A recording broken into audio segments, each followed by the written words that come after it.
আসসালামু আলাইকুম। এই আপডেট ফার্মার ব্লকে সবাইকে আবারও স্বাগত। আমরা আজকে খরার ধান কাটা হয়েছে এবং বাঁধছি। আর কেউ যদি ধান বাঁধা না জানেন অবশ্যই আমার সঙ্গে শিখে নেবেন। আর কি করে ধান বাঁধতে হয় সেটা আমি দেখাচ্ছি, চলুন। এই দেখুন, এমন করে শুকনো ধান পড়ে থাকবে।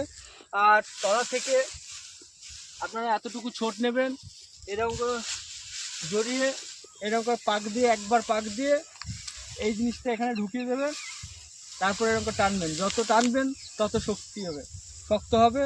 আর ঝাড়ার সময় কোনো খ্যার বের হবে না। আর এরকম করেই আপনারা ধান বাঁধবেন। আর একটা দেখিয়ে দিচ্ছি, এই দেখুন, এতটুকু ছোট নেবেন, ধরিয়ে ধরবেন, আবার এক পাক ঘুরিয়ে এইটা এরকম করে আঙুল দিয়ে ঢুকিয়ে টানবেন। যত টানবেন তত শক্ত হবে, ঝাড়ার সময় কোনো কিছু বেরোবে না।